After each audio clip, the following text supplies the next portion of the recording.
ભગવદ્ ગીતાના 3જા અધ્યાયનું મહાત્મ ફળ. પાર્વતીજીએ શંકર ભગવાનને અને લક્ષ્મીજીએ વિષ્ણુ ભગવાનને કહ્યું, હે પ્રભુ, આપ હવે મને 3જા અધ્યાયનું મહાત્મ અને તેના ફળ વિશે જણાવો, જે સાંભળી અમે કૃતાર્થ થઈએ. આથી કરીને શંકર ભગવાને પાર્વતીજીને કહ્યું. વિષ્ણુ ભગવાને લક્ષ્મીજીને આ કથા કહી સંભળાવી હતી. કૌશિક વંશમાં જળ નામનો એક બ્રાહ્મણ હતો. તે વેદશાસ્ત્ર જાણનાર હોવા છતાં પોતાના કર્મ કરીને અધોગતિ પામ્યો હતો. તેણે અનેક પ્રકારના વેપાર દ્વારા પુષ્કળ ધન એકઠું કર્યું હતું. તેણે પોતાના ધનનો સદુપયોગ ન કરતા દુરુપયોગ કરવા માંડ્યો. જુગાર, શરાબ, વેશ્યાગમન વગેરે દૂષણોમાં પડી તેણે બધું ધન ગુમાવ્યું. તેથી તે ચોરીના રવાડે ચઢી ગયો અને ચોરીથી ધન એકઠું કર્યું. એક દિવસ કેટલાક લૂંટારાઓ રાતના સમયે તેના ઘેર જઈ તેને મારીને તેની પાસે જે ધન હતું તે લઈ ગયા. આ બ્રાહ્મણ પ્રેત થયો. તે પ્રેત યોનિમાં તેના કર્મા અનુસાર ઘણો દુઃખી થઈ ગયો. આ બ્રાહ્મણને મોહ નામનો એક પુત્ર હતો. તે વેપાર અર્થે પરદેશ ગયો હતો. જ્યારે તે પોતાને ગામ પાછો આવ્યો ત્યારે તે પોતાના પિતાના મૃત્યુના સમાચાર જાણી દુઃખી થયો. તેણે તેના પિતાની ઉત્તરક્રિયા કરી. ઉત્તરક્રિયા કરવા છતાં તેના પિતાનો પ્રેત યોનિમાંથી ઉદ્ધાર ન થયો. એક દિવસે મોહને ત્યાં તેનો એક મિત્ર બહાર ગામથી આવ્યો. બીજે દિવસે સવાર થતાં તેના મિત્રે નાહી ધોઈ સ્નાન સંધ્યા કરી ગીતાજીના 3જા અધ્યાયનો પાઠ કરવા માંડ્યો. આ જ સમયે પેલા બ્રાહ્મણનો પ્રેત યોનિમાંથી ઉદ્ધાર થયો. તેને માટે એક સુંદર વિમાન આવ્યું અને તે વિમાનમાં બેસવા ગયો ત્યારે અપ્સરાઓએ તેનું સ્વાગત કર્યું. આ વખતે મોહે તેના પિતાજીએ પૂછ્યું કે તમારો ઉદ્ધાર કેવી રીતે થયો? ત્યારે તેના પિતાએ કહ્યું કે તારા આ મિત્રે ગીતાજીના 3જા અધ્યાયનો પાઠ કરવાથી તે સાંભળતા મારો ઉદ્ધાર થયો. છતાં તને એક કામ સોંપું છું. મારો ભાઈ અને આપણા પૂર્વજો હજી નરકનું દુઃખ ભોગવે છે. તેમને દુઃખમાંથી મુક્ત કરવા 3જા અધ્યાયનો નિત્ય પાઠ કરજે. આ પ્રમાણે બ્રાહ્મણ પુત્રે 3જા અધ્યાયનો નિત્ય પાઠ કરવાથી તેના પુણ્યના બળે તેના પૂર્વજોનો ઉદ્ધાર થયો. સાથે સાથે તે અને તેનો મિત્ર પણ મૃત્યુ પછી વૈકુંઠને પામ્યા. શ્રીમદ ભગવદ્ ગીતાના 3જા અધ્યાયનું મહાત્મ સંપૂર્ણ. હવે આપણે જોશું ગીતાનો 3જો અધ્યાય કર્મયોગ. અર્જુન બોલ્યા, હે જનાર્દન, તમે જ્ઞાન અને મોક્ષનું અંતરંગ સાધન માનીને કર્મ કરતા બુદ્ધિ અધિક શ્રેષ્ઠ છે એમ માનતા હો તો તમે મને લડ ઊભો થા એવું વારંવાર કહીને હે કેશવ એવા ઘોર કર્મમાં કેમ સંયોજો છો? આ દેખાતા દ્વિઅર્થી વાક્યથી મારી બુદ્ધિ મોહમાં નાખવા જેવું આપ કરો છો. માટે કૃપા કરીને એક વાત નિશ્ચિત કરીને મને કહો કે જેથી મારું શ્રેય થાય. શ્રી ભગવાન કહે છે, હે નિષ્પાપ અર્જુન, પૂર્વે બીજા અધ્યાયમાં જ્ઞાન યોગ દ્વારા સાંખ્યની અને કર્મયોગ દ્વારા યોગીઓની એવી આ લોકમાં 2 પ્રકારની નિષ્ઠા છે એવું મેં કહેલું છે. કર્મનો આરંભ ન કરવાથી પુરુષ નિષ્કર્મને પ્રાપ્ત થાય છે એમ નથી. કર્મનો સંન્યાસ કર્યો એટલે તેટલાથી જ સિદ્ધિ મળે છે એમ પણ નથી. કારણ માણસ ગમે તેવો હોય પણ તે કંઈ ને કંઈ કર્મ કર્યા વિના કદી પણ રહેતો નથી. પ્રકૃતિના ગુણને પરવશ થયેલા સર્વજનો પાસે કંઈ ને કંઈ કર્મ કરાવે છે. જે મનુષ્ય વાણી, હાથ, પગ વગેરે 5 કર્મેન્દ્રિયોનો નિગ્રહ કરીને પરમાત્માના ધ્યાનના મિશથી મનમાં ઇન્દ્રિયોના વિષયનું ધ્યાન કરે છે તે પુરુષ કપટ આચારવાળો દાંભિક કહેવાય છે. હે અર્જુન, જે મન વડે જ્ઞાનેન્દ્રિયોને નિયમમાં રાખી ઈશ્વરની આરાધનામાં લગાડે છે અને કર્મેન્દ્રિયો વડે કર્મ કરવા છતાં પણ ફળની આશા કરતો નથી તે શ્રેષ્ઠ ગણાય છે. તાત્પર્ય, તે ચિત્ત શુદ્ધિ દ્વારા જ્ઞાની થાય છે. તારું ધર્મ પ્રમાણે નિયત એટલે નિમાયેલું સંધ્યાવંદન કર્મ તું કર. કારણ કર્મ ન કરવા કરતાં કર્મ કરવું એ અધિક સારું છે. નહીં તો કર્મ ન કરવાથી તો ખાવાનું પણ ન મળતા શરીરનો નિર્વાહ સુદ્ધા પણ ચાલશે નહીં. યજ્ઞને માટે જે કર્મ થાય છે તે સિવાયના બીજા કર્મો આ લોકના બંધનરૂપ છે. માટે યજ્ઞ માટે કરવાના જે કર્મ છે તે આસક્તિ કેવા ફળ આશા છોડીને કરતો જા. પૂર્વે યજ્ઞની સાથે પ્રજાઓને ઉત્પન્ન કરી બ્રહ્મદેવે તેમને કહ્યું કે યજ્ઞ યોગોથી તમારી વૃદ્ધિ થાઓ, તે તમારી ઈચ્છિત કામનાઓ પરિપૂર્ણ કરશે. આ યજ્ઞથી તમે દેવોની સંભાવના કરો, ભાવના કરો, અર્થાત યજ્ઞના બલિદાનો વડે દેવોને પ્રસન્ન કરો અને દેવતાઓ તમારી વૃષ્ટિ આદિકાળથી અન્ન ઉત્પન્ન કરીને તમારું પોષણ કરો. અન્યની વૃદ્ધિ કરતા તમે તથા દેવો ઇષ્ટ વસ્તુ મેળવશો. યજ્ઞોના બલિ વડે સંભાવિત થયેલા દેવતાઓ તમને વૃષ્ટિ આદિ દ્વારા વૈભવો અવશ્ય આપશે. માટે દેવોએ આપેલા અન્નાદિક પદાર્થો પંચયજ્ઞાદિક દ્વારા દેવોને અર્પણ કર્યા વિના જે ભોગવે છે તેને ચોર જણાવો. જેઓ પંચ મહાયજ્ઞ, બ્રહ્મયજ્ઞ, દેવયજ્ઞ, મનુષ્યયજ્ઞ, પિતૃયજ્ઞ તથા ભૂતયજ્ઞ કર્યા પછી બાકી રહેલું અન્ન ખાય છે, તેઓ 5 પ્રકારની હિંસાના ખાંડવામાં, દળવામાં, ચૂલો બાળવામાં, પાણી ભરવામાં અને વાસીદું વાળવામાં ગૃહસ્થને 5 હત્યાઓ લાગે છે. દોષમાંથી મુક્ત થાય છે, પરંતુ કેવળ પોતાને જ માટે પાક તૈયાર કરે છે તે પાપી પુરુષો પાપનું જ ભોજન કરે છે. પરંપરા જોતા યજ્ઞની પ્રવૃત્તિ અક્ષર પરમાત્માથી જ છે અને તે માટે જ યજ્ઞ તેને પ્રિય છે. છતાં પણ તે યજ્ઞમાં સદાય વસે છે. માટે યજ્ઞ કરવાથી પરબ્રહ્મની પ્રાપ્તિ થાય છે. આ પ્રમાણે જગત ધારણાને માટે શરૂ કરેલું ચક્ર એટલે કર્મનો અથવા યજ્ઞનો રેડિયો આ જગતમાં જે આગળ ચલાવતો નથી તેનું આયુષ્ય પાપરૂપ છે અને ઇન્દ્રિયો વડે વિષયોમાં રમણ કરનારો છે, પરંતુ ઈશ્વરના આરાધન કર્મમાં રમતો નથી. માટે તે વ્યર્થ ફોગટ જીવે છે. પરંતુ જે મનુષ્ય કેવળ આત્મામાં જ રમી રહેલો છે, આત્મામાં જ તૃપ્ત છે અને આત્મામાં જ સંતુષ્ટ થયો છે, તેને તો કોઈ કર્મ હોતું નથી. જ્ઞાની પુરુષ દેહાભિમાન રહિત હોય છે, તેથી તેને વિધિ નિષેધ બાદ કરી શકતા નથી. માટે કરેલા કર્મથી પુણ્ય થતું નથી. તેમ જ્ઞાનીને બ્રહ્માથી લઈને શબ્દ પર્યરત પ્રાણીઓમાં કોઈનો પણ આશ્રય લેવો પડતો નથી. માટે તું કર્મના ફળોની ઈચ્છાનો ત્યાગ કરી યોગ્ય સંધ્યા વંદન કર વગેરે નૈમિત્તિક કર્મો કર. કારણ કે જે પુરુષ સ્વેચ્છારહિત થઈને કર્મ કરે છે તે પુરુષ ચિત્તની શુદ્ધિ દ્વારા જ્ઞાન અને જ્ઞાન દ્વારા મોક્ષને પામે છે. જનકાદીઓએ પણ આ પ્રમાણે કર્મથી જ સિદ્ધિ પ્રાપ્ત કરી હતી. તેવી જ રીતે લોક સંગ્રહ તરફ નજર કરી તેને પણ કર્મ કરવા ઘટે છે.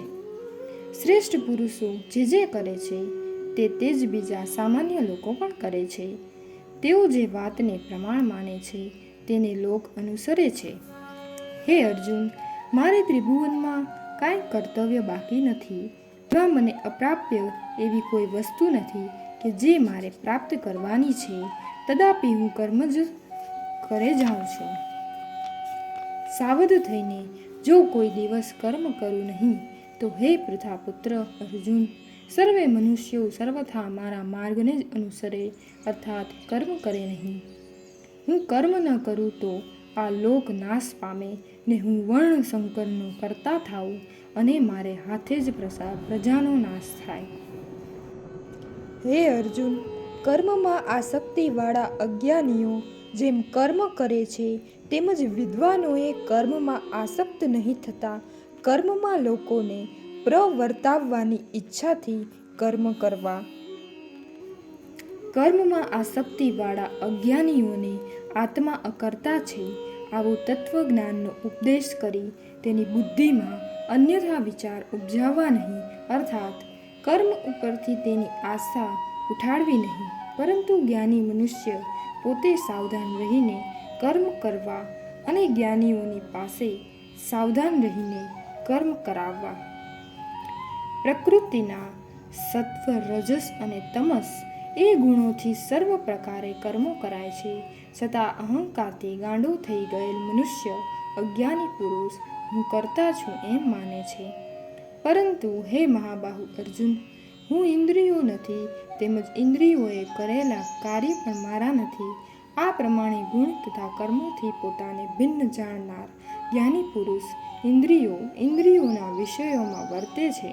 હું કાંઈ કરતો નથી આમ માનીને પોતે કરતાપણાનું અભિમાન લેતો નથી. માયાના સત્વ, રજ અને તમ એ 3 ગુણોથી મૂળ થયેલા પુરુષો ઇન્દ્રિયોમાં તથા વિષયોમાં બંધાય છે, અર્થાત અમે કર્મ કરનારા છીએ એમ જાણે છે. એવા અલ્પજ્ઞ મંદ બુદ્ધિવાળા મનુષ્યોને સર્વજ્ઞ મનુષ્ય તેમના કર્મ કરવા વિશેના નિશ્ચયથી ચડાવવા નહીં. માટે હે અર્જુન, મારામાં અધ્યાત્મ બુદ્ધિથી સર્વે કર્મોનો સંન્યાસ, સર્વ કર્મ મને અર્પણ કરીને ફળની આશા અને મમત્વ બુદ્ધિ છોડીને નિશંક થઈને યુદ્ધ કર. જે મનુષ્ય મારા વાક્યો ઉપર સંપૂર્ણ શ્રદ્ધા રાખી મારામાં મને અનુસરે છે, તેઓ પણ જ્ઞાનીની પેઠે કર્મો કરવા છતાં કર્મમાંથી છૂટે છે.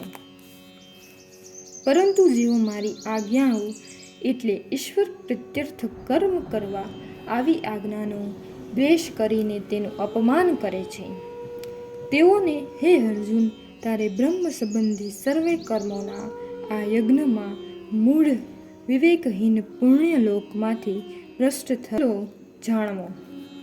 જ્ઞાનવાન પુરુષ પણ પોતાના પ્રકૃતિના સ્વભાવને અનુરૂપ વર્તે છે.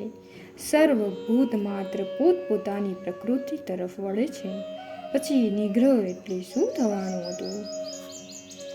પ્રત્યેક ઇન્દ્રિયને પોતપોતાના અનુકૂળ વિષયમાં રાગ અને પ્રતિકૂળ વિષયમાં દ્વેષ થાય છે. તથાપિ મનુષ્ય રાગ દ્વેષથી વશ થવું ન જોઈએ, કારણ કે રાગ તથા દ્વેષ એ મનુષ્ય જન્મના મોટા શત્રુ છે.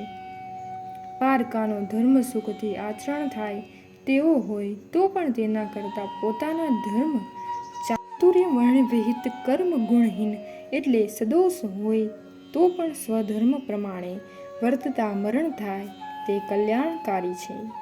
પરંતુ પરધર્મ ગમે તેવા હોય પણ તે ભયંકર છે. અર્જુને પૂછ્યું, હે વાર્ષ્ણેય શ્રી કૃષ્ણ, હવે મને કહો કે પોતાની ઈચ્છા ન હોય તેમ છતાં પણ કોઈના બળાત્કારથી પ્રેરાતા હોય તે પ્રમાણે મનુષ્ય પાપ કરે છે, તે કોની પ્રેરણાથી? શ્રી ભગવાન કહે છે, પાપમાં પ્રવૃત્તિ થવાનું કારણ કામ છે, અને તે કામ ક્રોધ છે. કારણ કે કોઈ પરાયણ કામનાનો ભંગ કરે છે ત્યારે તે કામ ક્રોધ રૂપે પરિણામ પામે છે. તે કામ રજોગુણથી ઉત્પન્ન થાય છે, તેથી તેને પૂર્ણ કરી શકતો નથી તથા અતિ ઉગ્ર છે. માટે તારે એ કામને મોક્ષ માર્ગમાં એક વેરી સમજવો. ધૂમ્રથી જેમ અગ્નિ અને આયનો જેમ મેલથી ઘેરાયેલો હોય, અગર ઉલ્બથી જેમ ગર્ભ વીંટળાયેલો હોય, તે પ્રમાણે તેમણે આ સર્વ ઘેરી લીધું છે. હે કુંતીના પુત્ર અર્જુન, વિષયોથી પુરાવા છતાં પણ પુરાય નહીં તેવા સંતાપનું કારણ હોવાથી અગ્નિ સમાન તાપ આપનાર અને નિત્ય વેરી એવા આ કામે જ્ઞાનીના જ્ઞાનને ઢાંકી દીધું છે. ઇન્દ્રિયો, મન અને બુદ્ધિ એ એનું અધિષ્ઠાન ઘર કિલ્લો છે. તેના આશ્રયથી જ્ઞાનને ઘેરીને તે જીવને મોહમાં નાખે છે. એટલે હે ભરતવર્ષ, ઇન્દ્રિયોનું પહેલું સંયમન કરી તું એ પાપી જ્ઞાન અને વિજ્ઞાનનો નાશ કરવા વાળો તેનો નાશ કર. બાહ્ય દ્રશ્ય પદાર્થો કરતાં ઇન્દ્રિયો સૂક્ષ્મ ને પ્રકાશક હોવાથી શ્રેષ્ઠ છે, અને ઇન્દ્રિયો કરતાં સંકલ્પ વિકલ્પરૂપ મન શ્રેષ્ઠ છે. આમ કહેલું છે કારણ કે મન ઇન્દ્રિયોને ચલાવે છે મન કરતાં નિશ્ચયાત્મક બુદ્ધિ શ્રેષ્ઠ છે, કારણ કે તે સંકલ્પ વિકલ્પ નિશ્ચય કરે છે. અને જે બુદ્ધિથી પણ પર છે તે એ બુદ્ધિનો સાક્ષી છે તથા સર્વના અંતરમાં તે રહે છે. તેને આત્મા જાણવો એ તે આત્મા દેહ કહેવાય છે. એ પ્રમાણે બુદ્ધિથી પર રહેલાને જાણી અને આત્માને આત્માથી ટેકવી રાખી, હે મહાબાહુ અર્જુન, દુરાસદ એવો જે કામરૂપ શત્રુ છે તેને તું મારી નાખ. હરિ ઓમ તત્સદિતિ. શ્રીમદ્ ભગવદ્ ગીતા સુપનિષત્સુ બ્રહ્મ વિદ્યાયામ યોગશાસ્ત્રે શ્રી કૃષ્ણાર્જુન સંવાદે કર્મયોગો નામ તૃતીયોધ્યાયઃ. હવે આપણે જોઈશું ગીતાના 3જા અધ્યાયનો સાર. શ્રીમદ્ ભગવદ્ ગીતાના સ્વરૂપને જાણવા માટે આ અધ્યાય કુંજી એટલે કે ચાવી સમાન છે. એક ક્ષણ પણ કર્મ કર્યા વિના કોઈ રહી શકતું નથી.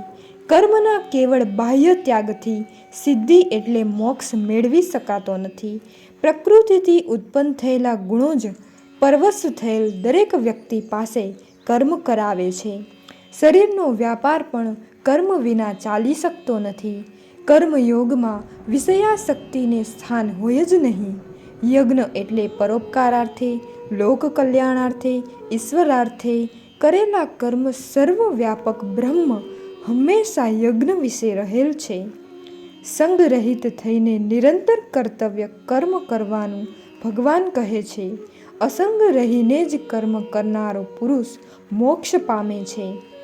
લોકો અવળે માર્ગે જઈ સમાજનો નાશ ન કરે તે માટે માર્ગદર્શન દ્વારા લોક કલ્યાણ સાધવું તે લોક સંગ્રહજનક વગેરે કર્મ વડે જ પરમ સિદ્ધિને પામ્યા છે.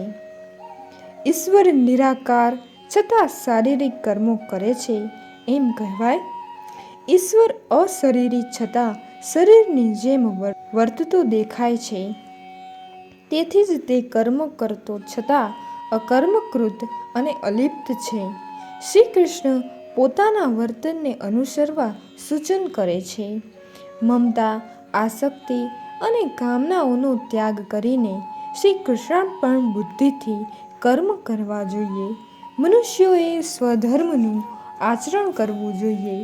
જો તે પોતાનો ધર્મ છોડે તો તે ભ્રષ્ટ થાય છે અને સમાજને હાનિ પહોંચે. આપણો ખરો શત્રુ અંતરમાં રહેલો કામ કહો કે ક્રોધ કહો તે જ ઇન્દ્રિયોને વશ કરવાની સૂક્ષ્મ કામના જીતતો રહેલો છે.